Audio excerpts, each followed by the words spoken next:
Welcome back, everybody, to another episode of the Clutch Talk podcast /YouTube/We Do It All. As always, I'm your host, John. Very happy to be here. My boy Jay Hiz over there in the six. How you doing, my dog? I'm ready for the season to start. I can almost taste it. Pause. But I'm ready for this, man. I'm ready for this. Got the guy in the building, Greg Foster. What up, man? How you doing? Hello. I'm doing quite well. I'm as excited as a Utah Jazz fan can be for the upcoming regular season. Hey, man, you know what, Greg? It's all good, man. You guys are looking for that down the line, that 2023, 2024 vision. So it's all good. Yeah. You know what I'm saying? I mean, like we were talking off camera before the show started, in that, like, I think the next few years for the Jazz it's going to be rough. Like, they're going to be bad and they're going to lose a lot of games. But when you look at the return of what those trades netted and you see how stocked the cupboards are, it's hard not to be optimistic for the future. And the fact is that they got, not only did they get a bunch of really good draft picks and capital in the draft, but they got a bunch of really good ancillary players that can be part of a core. I'm super high on Jared Vanderbilt. I like Malik Beasley. I think Lauri Markkanen is a fantastic get, and I think he can fill that Bojan Bogdanovic role that the Jazz had. They're kind of cut from the same cloth. So, like, the Jazz got some really good pieces, but it's going to take a minute for everything to get shaped how we want it. But if you look at what, Danny Ainge did the same thing for the Celtics a couple of years ago, and all the guys that he drafted and the team that he built just made it to the finals. So I'm optimistic. Yeah, I mean, you with all the the trade pieces that you guys got with the young players, the Jazz definitely got a lot of wiggle room. And I mean, we'll talk about it. We'll talk a little more when we get there. But for the family out there, man, this is an OG on the show. I don't even need to give him his intro, man. Greg Foster from the Unsalvageable podcast. Back on again for the OG Clutch Talk fans. Yeah, y'all already know, man. Greg's been on for a minute. So we just got Western Conference predictions. We're gonna run through 15 through 1. The down the 15, 14, those seeds we don't really need to waste much time on. And we're gonna go ahead and get through this and say who we got. You guys cool with that? You guys ready to get into it, Greg and Jay? Let's do it. Yep. Let's do it, man. Let's do it. All right. So let me go ahead and kick off with my 15 seed. Greg, very funny you're on the show today. I'm going with the Utah Jazz, Greg. And that is because they made it very clear that they're going for Victor Wembanyama. I still struggle with his last name. Wembanyama. There we go. Wembanyama, right? So they're made it Bricks clear. for Vic, man. That's the campaign. Bricks for Vic. Bricks for Vic, man. That's what they're doing with that Donovan Mitchell, Rudy Gobert trade. So that's why I got them there. Don't need to waste much time. Greg, Jay, who's you got in your 15? I think it's kind of a toss up because I think both teams are going for Vic, and that is I'm going to go with the San Antonio Spurs just because I think they do everything just slightly better than the Jazz, and I think that'll include tanking. So my worst team in the Western Conference is going to be the San Antonio Spurs. Yeah, I'm right there with Greg. I think the Spurs, really their best option is Keldon Johnson. I even think, I was surprised the Jazz for right now still have Colin Sexton and Lauri Markkanen because they're decently good, NBA basketball players. So I just think Spurs just have really no NBA talent other than like Keldon Johnson. That's really the thing. Like, if you go back and you look at those like process Sixers teams, or even like the Thunder a few years ago, they had maybe 3 or 4 legit NBA guys. Like, those teams were awful and had just a litany of G League guys. And the Jazz have bona fide legit NBA players throughout their roster. And that's kind of why, like, I don't think they're going to be good, like I said, by any stretch of the imagination. I said on the pod yesterday on Unsalvageable, my prediction for the Jazz is 24-58. Like, they're going to be bad. But again, I think sometimes, you get a game where Clarkson goes for 40 or Colin Sexton gets a bunch of buckets, or, Lauri Markkanen comes out and has a 30 piece. Like, that's going to happen throughout the season, and they're going to win some games because of that, which is why I don't think they're going to be the absolute bottom dweller in the Western Conference. Man, and honestly, I'm just go ahead and go kick off my 14th seed. That's the Spurs, and I think as you guys are talking, I do think that the Spurs probably should have been down at that 15th seed, especially when you look to Greg Popovich, because they asked Coach Pop. They said, what do you think of this? What's an assessment of the Spurs season? And he's like, I probably shouldn't say this. Is a quote. He said, I probably shouldn't say this, but I'll say it anyway. What the hell? Nobody should go to Vegas and vote on the Spurs doing anything this year. So even Greg Popovich, just the head coach, as the guy running that team, knows he knows what it is. So 14 seed Spurs definitely should have been at that 15th. Jay, Greg, 14. Who you guys got? I got the Thunder coming in at 14. Oklahoma City Thunder. I mean, I honestly, especially Shea's might miss a few games at the beginning of the season. Chet's out for the season. That was like their prize rookie coming in. I don't think they're going to be really any better. I still think they're in the Vic conversation as well. And I imagine having those two twin towers, Vic and Chet, coming next year. I don't want that for a team that's in my division.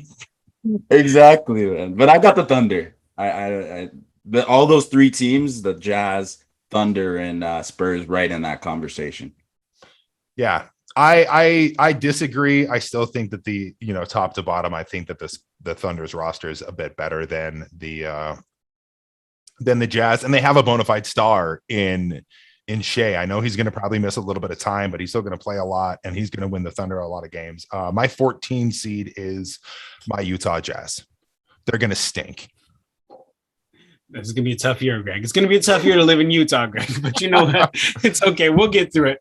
We will get through it. All right. So let me go ahead and kick off my 13th seed. And that's who, Jay, you just said, Oklahoma City Thunder. Yeah. I mean, they're in the Vic conversation. I do like, they're young stars and, in SGA and in Dort. I like their young stars who they got there, but it's part of the Vic convo. I have here on my notes. I put GFV. So, they're going for Victor, man. Yeah. Going for Victor. So 13th seed. Greg, who you got, my brother?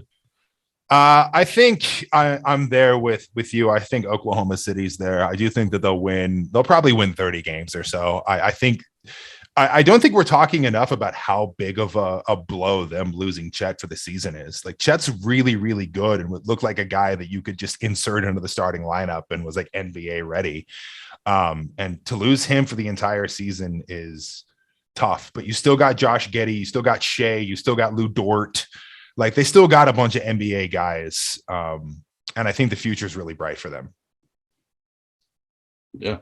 For me, and I forgot to even say this at the top of the show, for what I was looking at teams, basically I have three words that characterize each team when I go into these rankings. And that's progress, assess for teams who are kind of on the border, or a team we don't really know about, and then regress. And that's the Utah Jazz. Yeah. Arguably one of the biggest regressions we've seen in a franchise coming into a season, maybe of all time. But yeah, that's who I got at 13. Regress, huge regression for the Jazz. Yes, definitely. The Jazz, I believe they were the 5th seed last year. So from the 5th seed all the way to the bottom of the league it's tough, man. But it's all right. They're part of the going for Vic club. And I'm gonna, kick off my 12th seed. Another team that I think is still part of the going for Vic club, but still has an abundance of young talent, and that's the Rockets, man. That's who I got at the 12th seed. I like, their young talent. Their bench has huge potential. They got players like KPJ. We know Jalen Green. We know Kenyon Martin Jr., Sengun, Josh Christopher. I'm pretty sure Jabari Smith Jr. also as well. But these are some of the He's going to be good, man. He's going to be good, man. Yeah, I honestly thought to myself, like, when I think of this Rockets team, it really reminds me of like that Magic team that just has so much young talent just laying all around the team, and it's like these players are not going to be able to be good on the same team. They're going to have to go other places somewhere else down the line because it just won't work, man. But I like their young talent. But the Rockets, that's who I got at 12 seed. Jay, who you got, my brother? Yeah, right there with you. I like some of these players on the Rockets. I like Jabari Smith. I like Jalen Green, but they're not moving the needle enough to get out of the purgatory 12 through 15 in the West.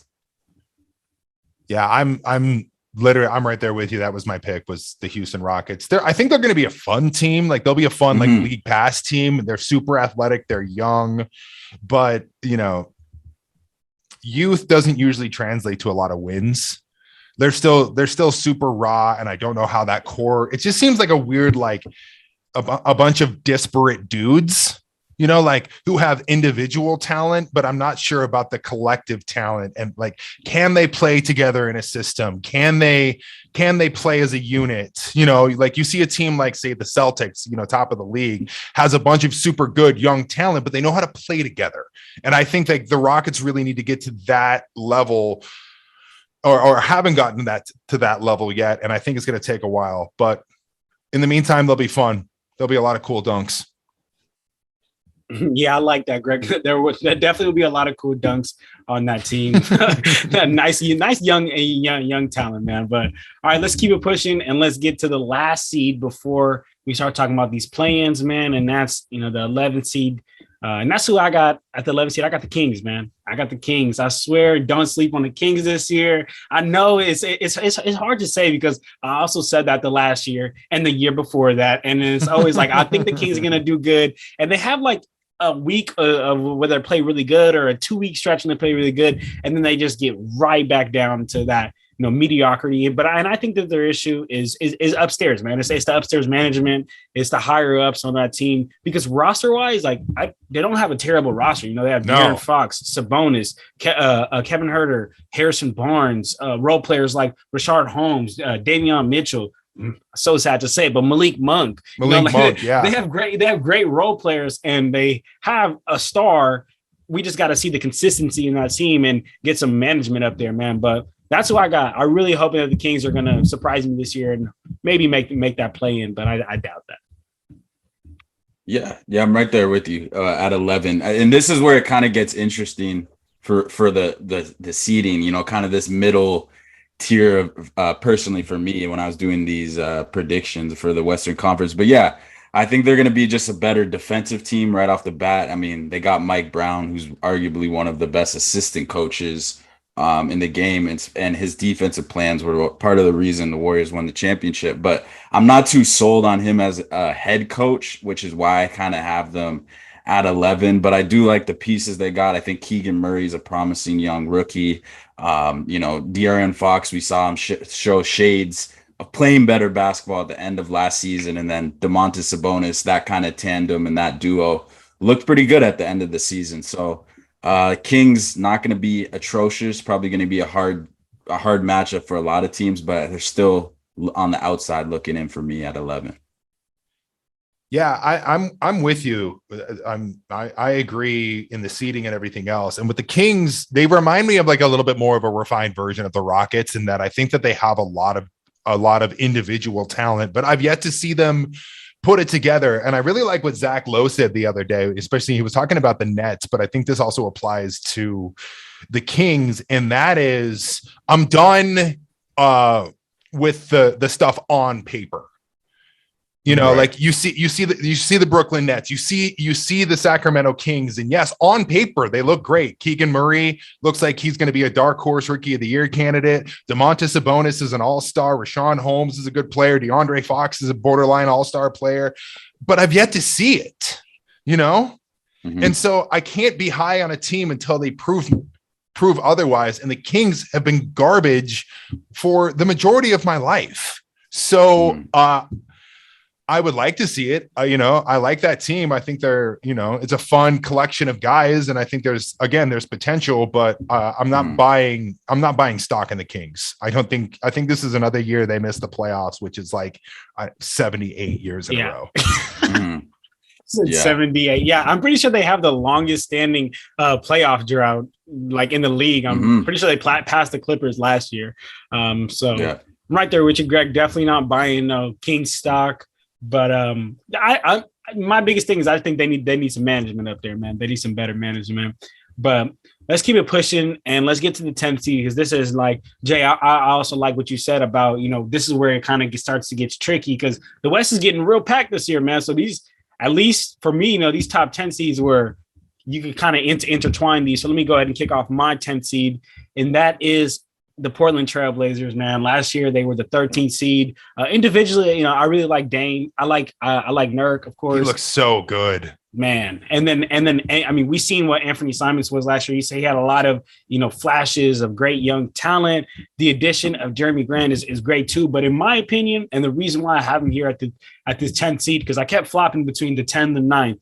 This team, to me, like, they have a good roster, but like, to me, it just screams mediocrity. It screams middle of the pack. Like, you know, I like the addition of Gary Payton and Josh Hart and all these players, but I just don't think that's going to get you over the hump to that 9th seed, that 8th seed, that 7th seed. So to me, it's like they're better than Kings, Rockets, OKC, all these teams that are in the Vic conversation for sure. But to me, it's mediocrity, and that's the worst place to be in the NBA.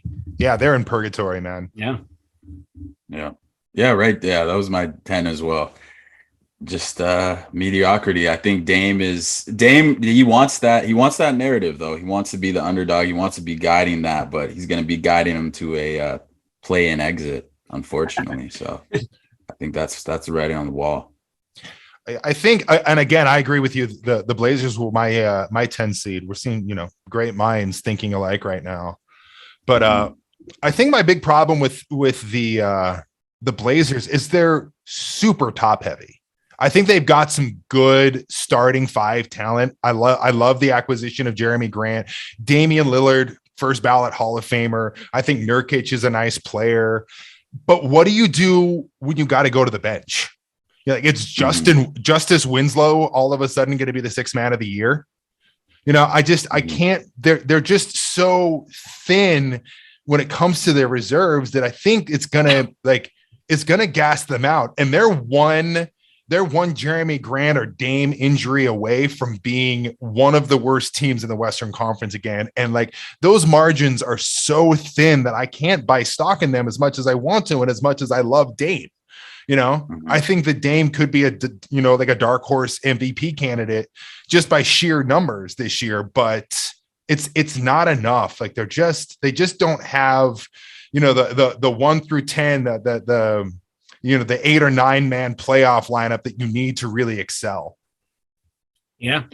I'm right there with you, man. I think that, you know, they got that star in Dame, but everything else just screams mediocrity. I love what you said about Justice Winslow being your 6th man of the year. And I don't think you're in a good position if that's who you're going with. But all right, then let's go ahead and keep it pushing. Jay, you said you have Blazers at 10th seed, correct? Yeah. All right, cool. So then let's go ahead and keep it pushing. The 9th seed. Honestly, for this one, I'm gonna need some consulting. I need you guys to help me here. I had a hard time with the 8 and 9. Kept flipping back and forth, to be real with you. But I'm gonna go with the 9th seed, and that's, man, I might catch some heat for this, man, but that's the Timberwolves. I think the Timberwolves are actually going to land in the 9th seed. Yes. What is wrong with you? I do think the Timberwolves are going to land in the 9th seed. That is sicko behavior. Look. No. That's what I was trying to tell you guys with the West being so packed. Hey, what's your dealer's number? I need that. Can you DM that? That's what I was saying. You're on good stuff. Wild. Look, man. I've been stating on the record multiple times saying, I don't know. I don't believe in Rudy Gobert and Karl-Anthony Towns. I don't know how that's going to work. Rudy Gobert and Karl-Anthony Towns out there I don't know how that's going to work. I do want to see a big step, and I feel like we are going to see a big step from Anthony Edwards, D'Angelo Russell, his inconsistency. And it isn't even that like, wow, these are bad players, but I think that, okay, I'll just give you my 8 seed. My 8 seed is the Pelicans. I don't see the Timberwolves first year together playing better than the Pelicans did last year, when the Pelicans even, I'm not going to say they were stretching the Suns, but they shouldn't have even been there, in my opinion. So wait, you add a 3-time defensive player of the year, a built-in top 10 defense in the league, and you're somehow worse? But look, that sicko behavior. That defense has a lot to do with players like Jared Vanderbilt, who went to the team, right? Because of the right. So you have the good ancillary perimeter defender, Rudy Gobert, who cannot really stay in the perimeter as much. That's such a common misconception. Do not use that trope. No. That's a common misconception. That's so bad. It's not No, a misconception. I gotta seriously disagree with you there. In fact, if you go back and you look at the numbers of the Jazz last year, Rudy Gobert was their best perimeter defender. If you think that he doesn't have the switchability, then I need you to go back and I need you to watch the tape. That's fine. Now check this out. If you got Rudy Gobert and Karl Anthony Towns out there and you're playing a small team, you don't think that you're gonna be exposed in the perimeter. You think that Karl Anthony Towns and Rudy Gobert, while they may be able to keep up with guards on the perimeter for centers, for big guys, do you think that they can keep up with if a Warriors team decides to go small? I don't think so. I think that they would get exposed out there. Well, yeah, I don't expect them to beat the Warriors, but if you get another team with lesser talent, absolutely. And my thing is, if you go small against the Timberwolves, cool. You pull Rudy Gobert out, and then you have Towns go one-on-one of the post. Like, that's not Rudy Gobert's strength. That's why I think it's going to work, because Rudy Gobert's strengths are Cat's weaknesses and vice versa. You can't, like, you might be able to punish a team offensively when you go small against the Wolves, but they can do the exact same thing with Towns, who's one of the best offensive threats when it comes to the 4 or 5 position. Man, I don't know, Greg. I gotta be rude to you, man. I just don't see it in Gobert and Towns. I got $100 Amazon gift card right here. You got $100 Amazon gift? That's a lot. I'm moving right now, Greg. That's a lot. That's a lot of stuff that can help me out. I'm happy to put my money where my mouth is. I will make this interesting. Okay, we can do that.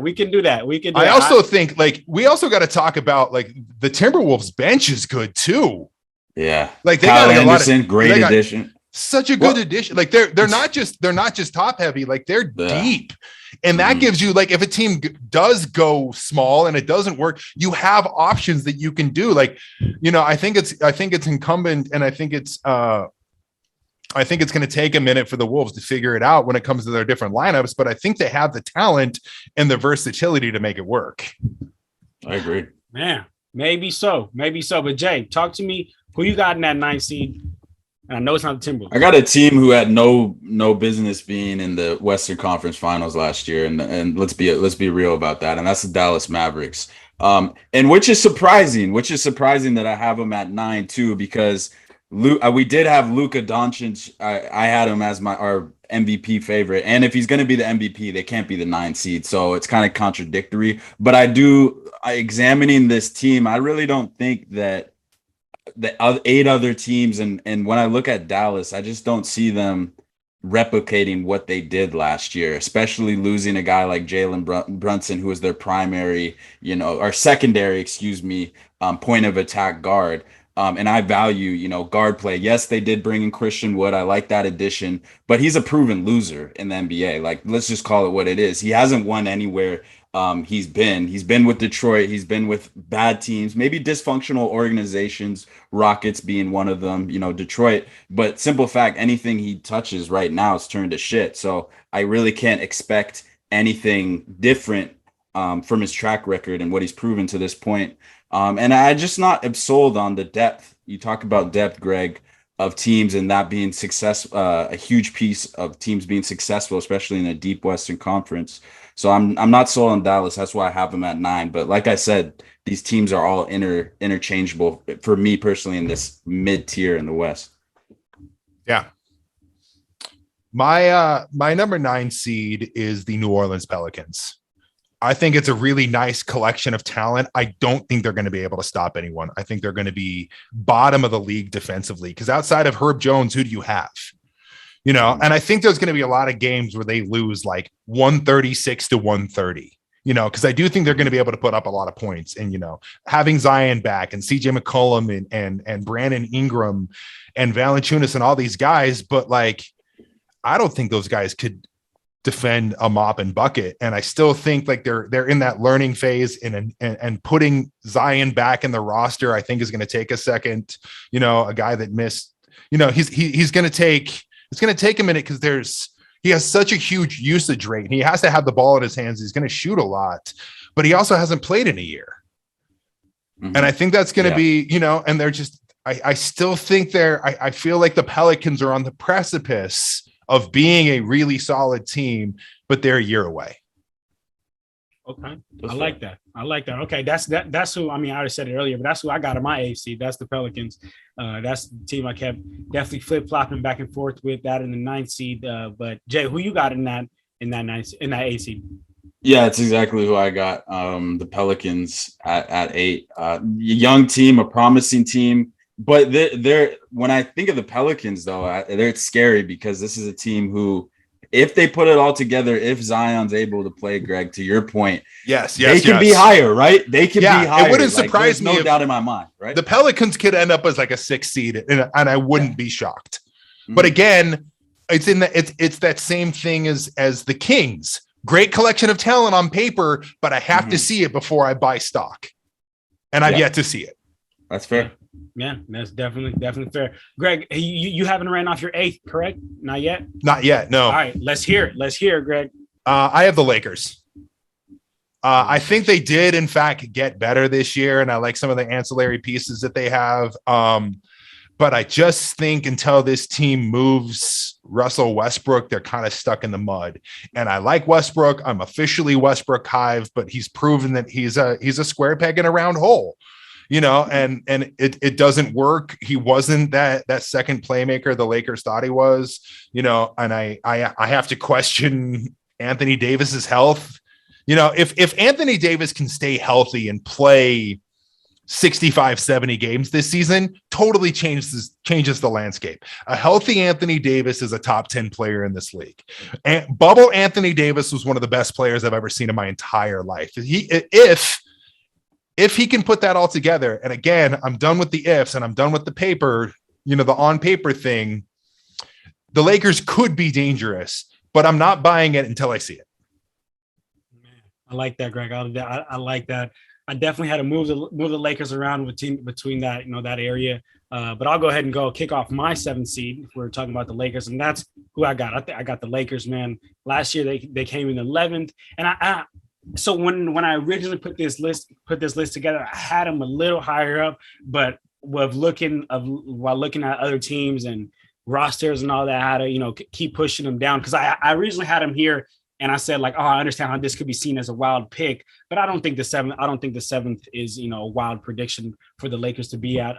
Last year, Anthony Davis played 40 games. We had a defensive-minded coach trying to coach an offensive-heavy team. LeBron would get hurt, then AD would get hurt, and it'd be vice versa.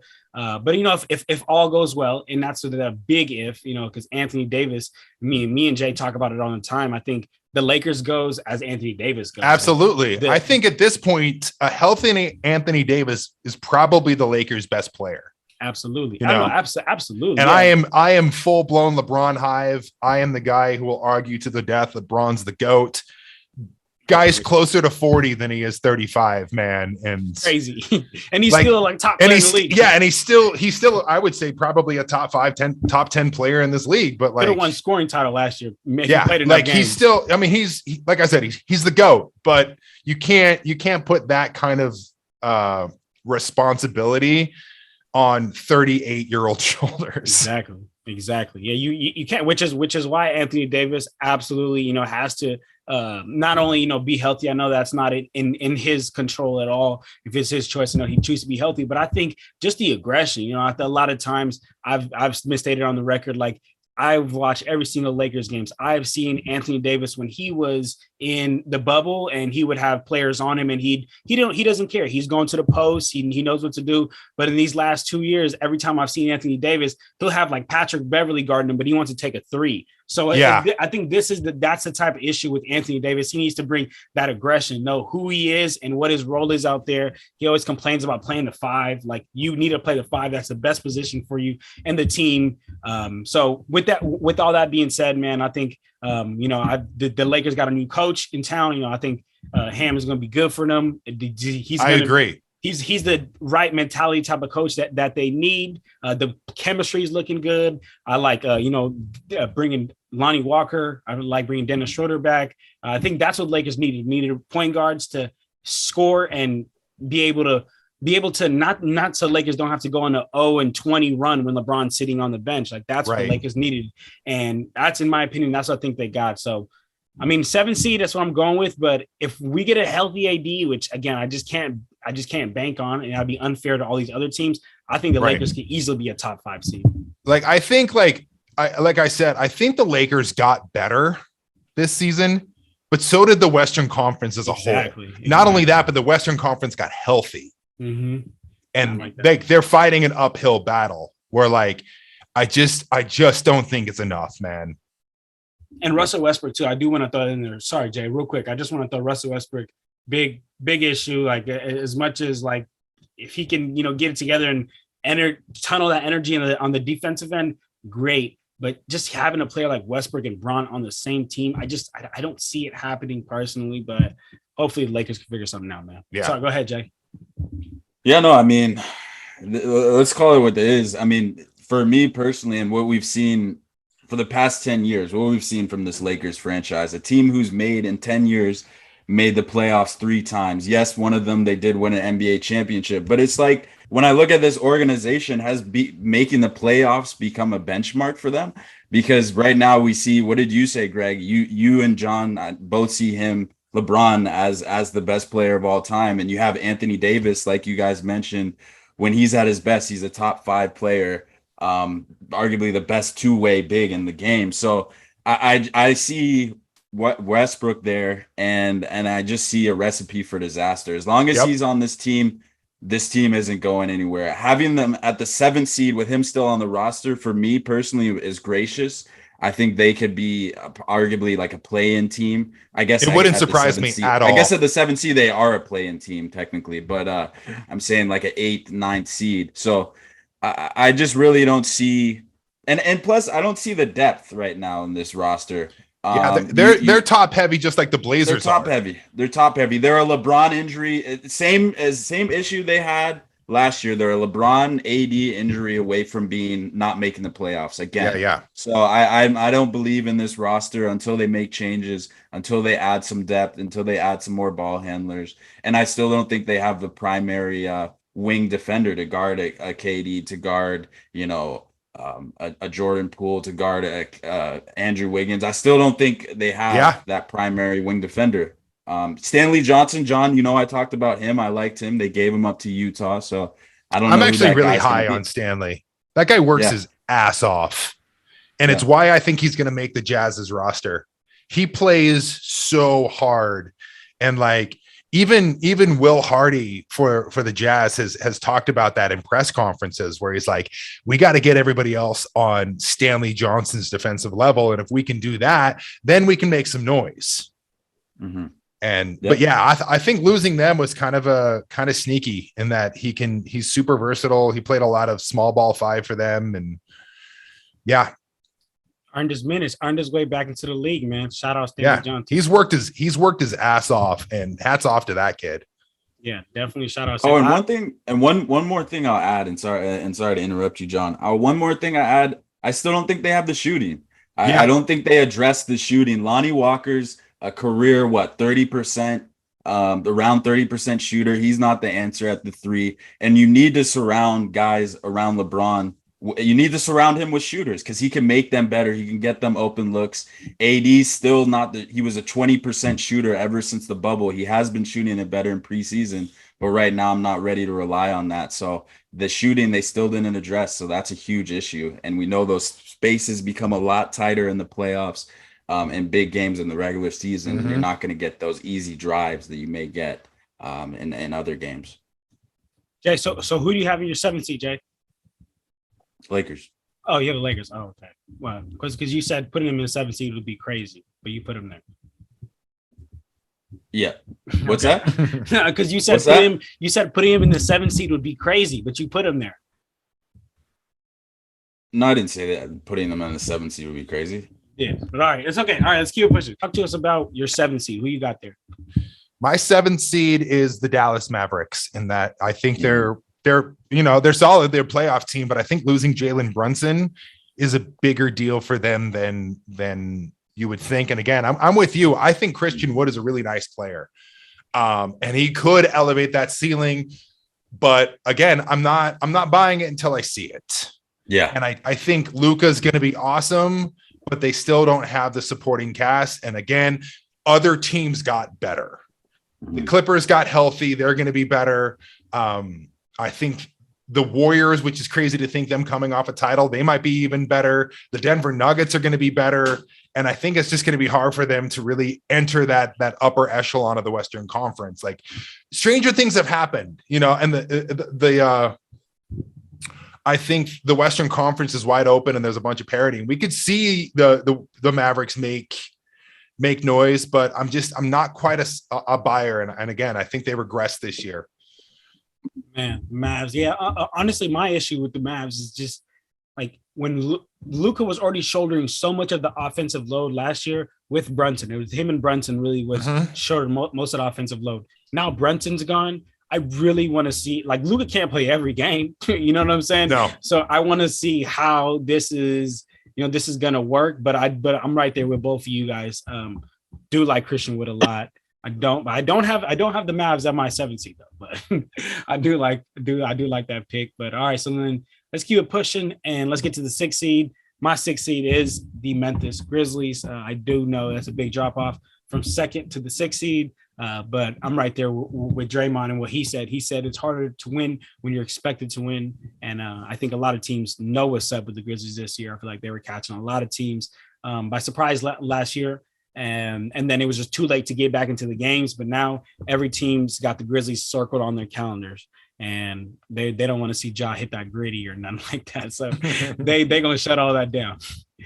Yeah, no, I mean, it's easy. I think I have them at my 6th seed for Memphis as well, but it's not really anything to do with, I do agree with Draymond. It is harder to win when you're expected to win, when everyone knows what's coming, but Jaren Jackson Jr. is out for arguably potentially till December.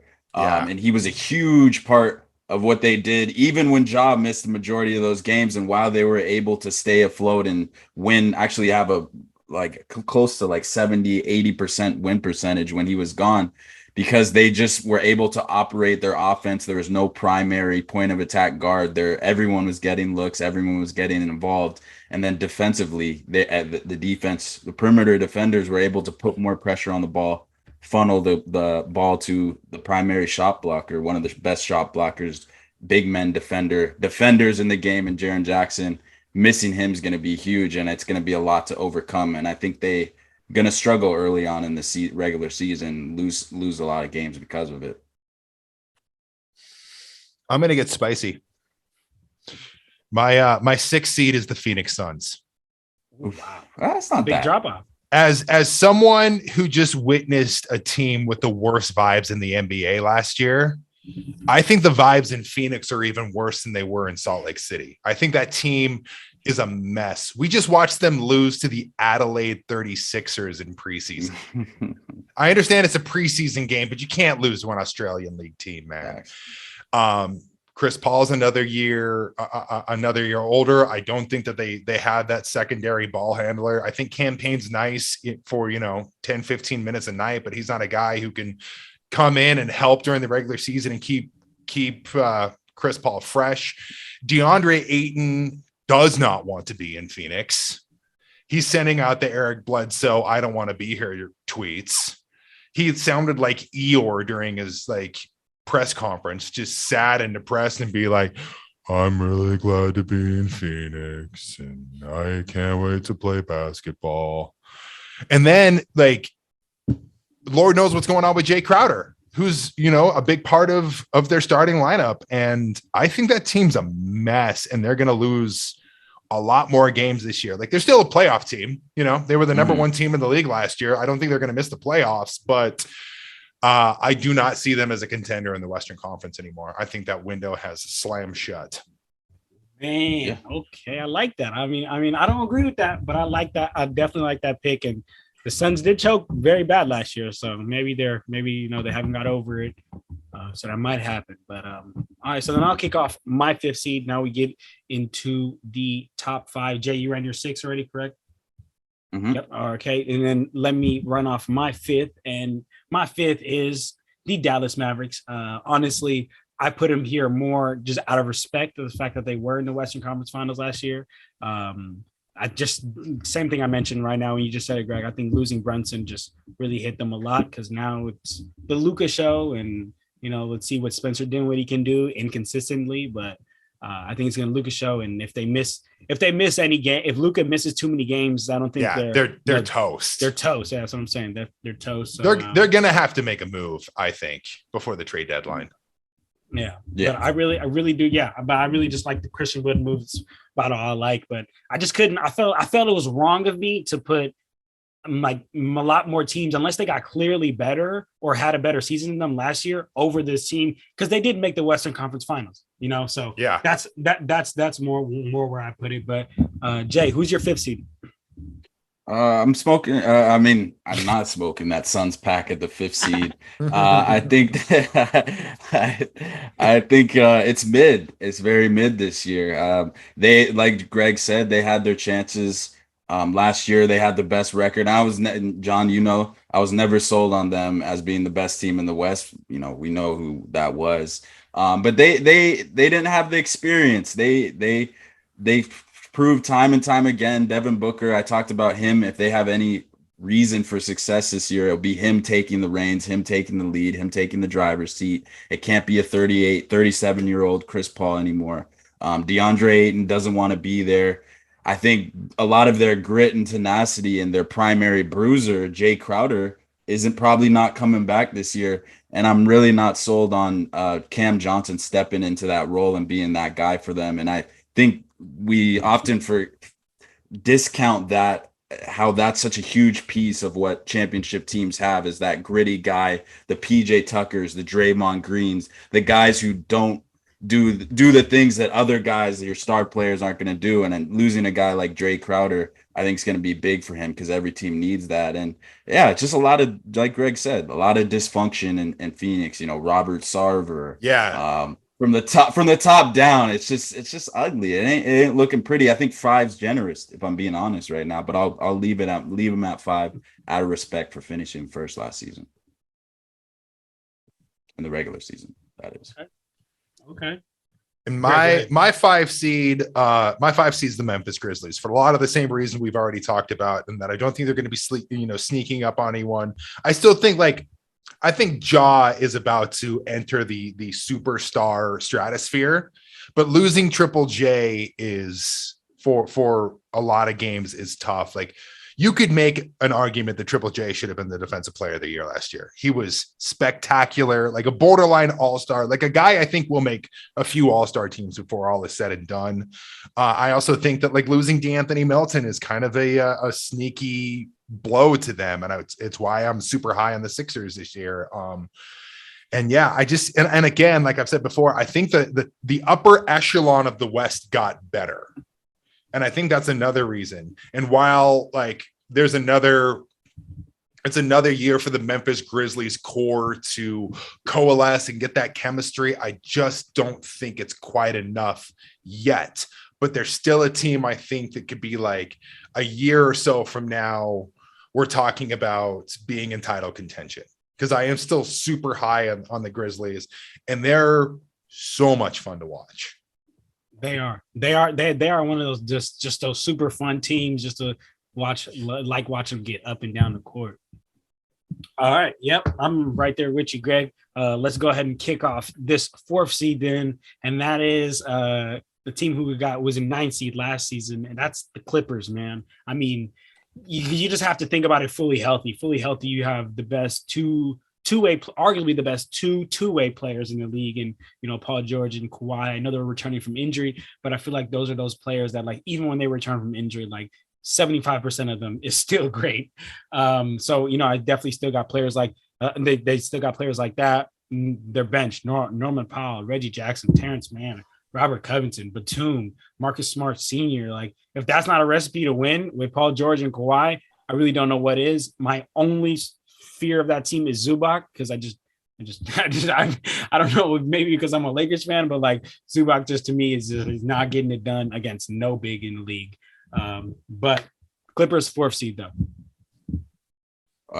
Yeah, that's a little low for me. But I have a team you had extremely high, low on the list, Jay, and that's the That's the Minnesota Timberwolves. That's who I got at 4. I think this is a team who added the defensive player of the year. This is a team who already, showed signs of improvement from Anthony Edwards. I think he's going to be one of the best, third year players this year, and just arguably one of the best shooting guards. I think he's going to take a huge leap, and really take over that number 1 spot. Because I don't think at this point in 8 years into his career, Cat's not that guy. I think he's going to take more of a backseat role to Anthony Edwards, and this will be the first official year we see that. But I just like what what Minnesota's doing up there, and I just think this is going to be a big year for them, especially in the regular season and the matchup nightmares they're going to create for teams. Opposite of what you said, John, I just think those Twin Towers are going to, in the regular season,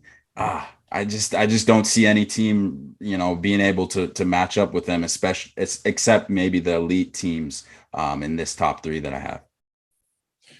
Yeah, I'm right there with you. I have the Minnesota Timberwolves as the 4 seed as well. I think they're going to be super dangerous, and I really love what they did this offseason. Not just the Rudy Gobert move, which I'm a huge fan of, and I love how ballsy it is. And Minnesota's realizing that their time for contention is now. You've got Cat in his prime. You've got D'Angelo Russell. You've got Anthony Edwards, who I think is going to be a legit bona fide all-star this season. I think he takes another jump. But I also love the additions of people like Kyle Anderson and Bryn Forbes. They're top heavy. They have what I think is some really nice all-star caliber talent, but they have talent up and down that roster. They're deep. You got Naz Reid, who looks fantastic coming off the bench. And there might be some games where they are able to sit Rudy and Cat and keep these guys fresh for the playoffs. And I think they're going to be dangerous. The Wolves are my top tier league pass team. I think they're going to be so fun. And I think that someone like Rudy Gobert, not only is he going to be the anchor of their defense, I think he's really going to open up their offense.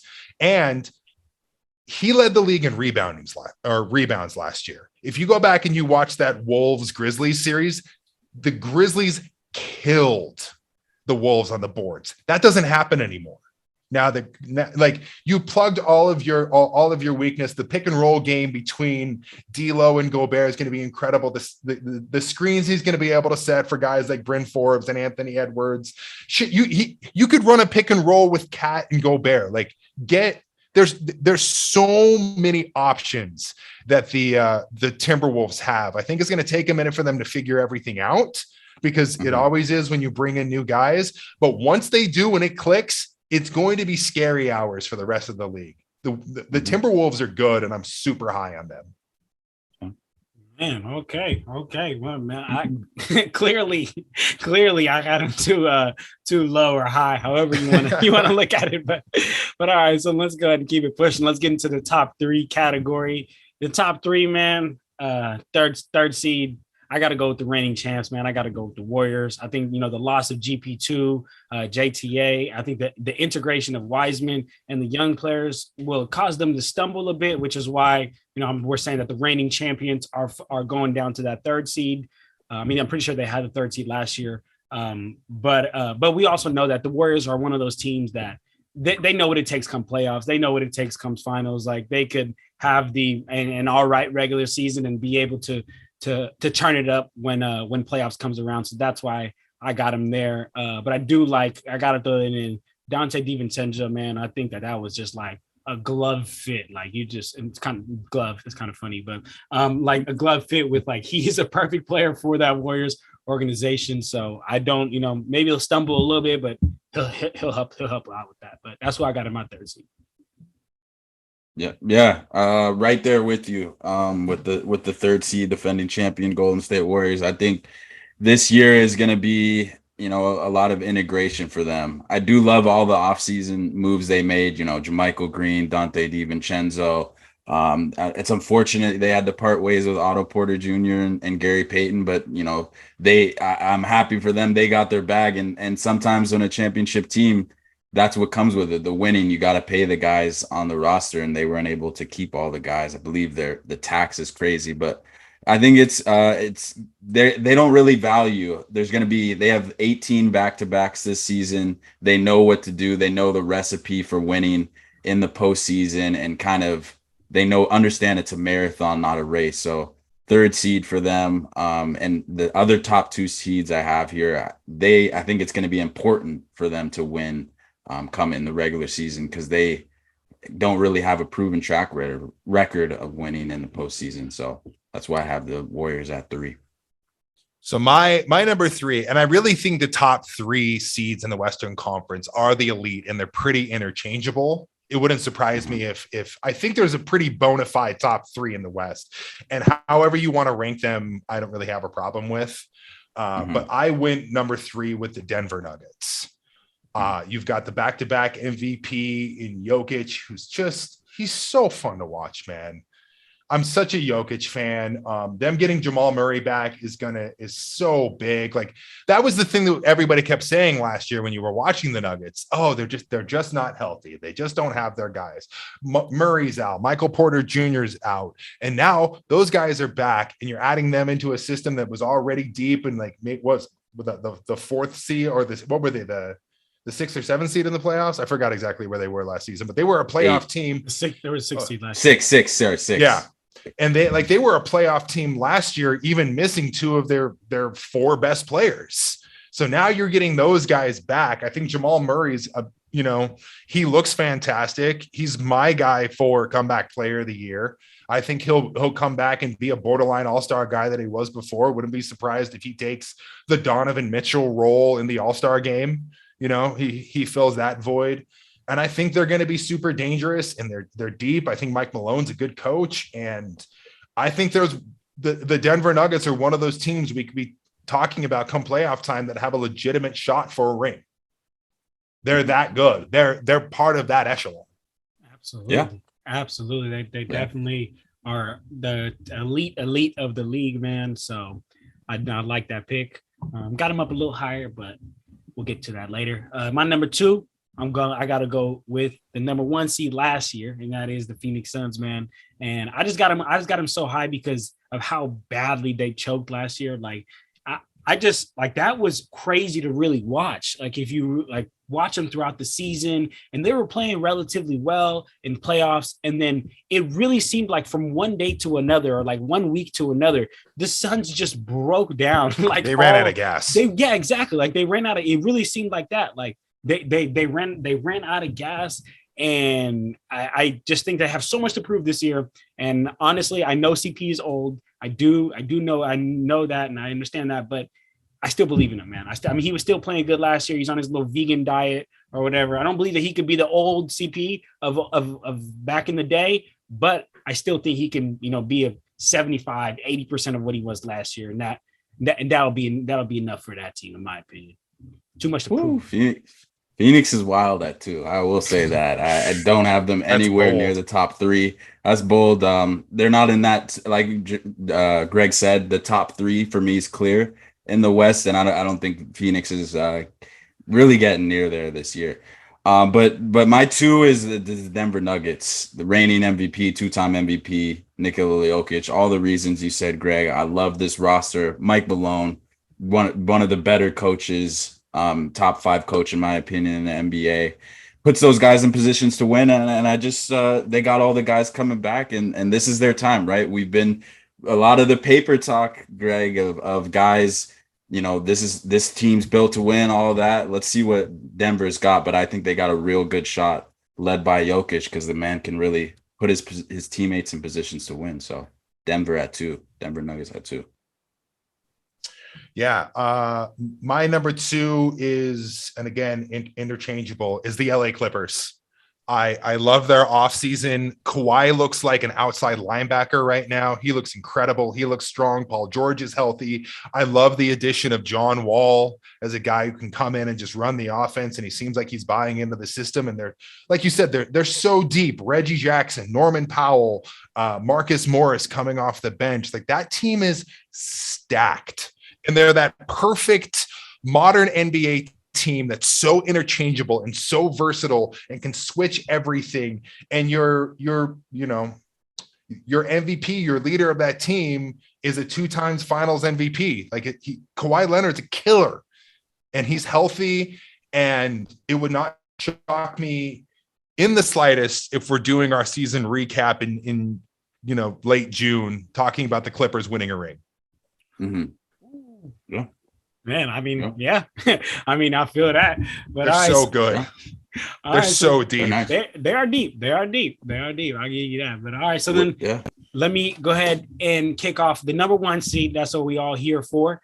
And that's pretty clear. I think if you've been going down my list, I think it's the Nuggets, man. They miss Murray, miss MPJ. I don't got much to say.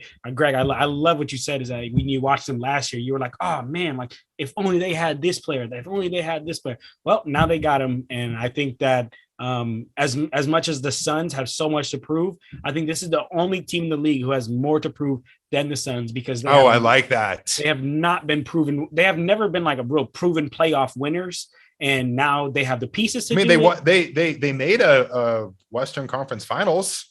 But when you look at the Denver Nuggets as a whole, would you be like, yeah, they're proven winners? Sure, yeah, historically as a franchise, yeah, absolutely. So I think that now they got to prove that, man. They got to turn the table, and they got the players and MPJ, Jokic, and Jamal Murray, and shout out Bones Highland too. I like him a lot, dude. And Aaron Gordon too. He's a perfect role player. that team is so stacked. Love that team. Jay, who you got number 1? Number 1, I got, and let me add this caveat. We're doing preseason predictions of records, right? Like number 1 seed in the West. My number 1 power rankings team is the Golden State Warriors. I'll just add that little caveat. I think they're the best team in the West. But regular season record wise, I think it's the LA Clippers. I think they have a legitimate shot to come out of the West as well. I won't discount that. They have two of, if the best, or if not the best, two-way perimeter players in Paul George and Kawhi Leonard. It's always been health with those two guys. If they're able to stay healthy this year, and one can rest and one can play, and they'll still have a real good shot of finishing first because of their depth. I mean, they have Reggie Jackson. They added John Wall. He hasn't played in 2 years. At least I expect him to come off to a real good start at the beginning of the year because he's 32, hasn't played for 3-4 seasons. I don't even know. Zubac, I'm high on. I think he's just a solid center, and the rest of the depth they still have. Batum, all these guys, and Terrence Mann is a great wing defender as well. So they just got all the right pieces in the right places, which is why I think they'll be the number 1 team in the West ranking record wise in the regular season. Yeah. My number 1 team is the number 1 regular season team, as well as the number 1 in power rankings. And until somebody knocks them off the throne, it's the Golden State Warriors. I know you said that they lost Otto Porter and Gary Payton Jr., but then they went out and got JaMychal Green and Dante DiVincenzo. They remind me of like how Alabama is in college football. They don't rebuild, they reload. And you still have your core.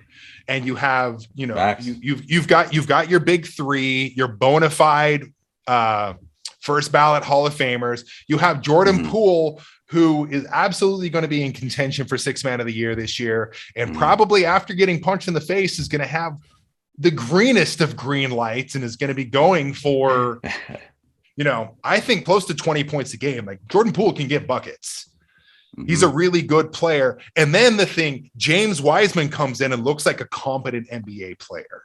And you've got Kuminga and Moody with another year under their belt. And both of them look like competent NBA players. They're top to bottom, the most talented, the deepest, the best coach team in the NBA. And again, until I see someone knock them off their throne, I can't go against them. I think they're going to cruise. That is not, and it's not just that, but it's such a culture thing too, right? Like there's such a pride there in that, like they know they're the top dogs. They've been the top dog in the NBA for the better part of a decade. They're a legit dynasty. Steph Curry, I think is inarguably a top 10 player in the history of the NBA. And again, heavy is the crown, and until someone snatches it, I'm not going against them. Again, we might be talking about back-to-back, and we're talking about Steph winning his 5th ring and having more than LeBron, and where does that put him in the pantheon of greats? Like, it doesn't surprise me at all. I think the Warriors are awesome. The rich get richer, man. Yeah, Rich get richer. That's what it is. That's like what it is. It's man. so scary when you go down their roster and you look at all the talent they have, and like we've seen, and the thing is, it's not just on paper there because we've seen it.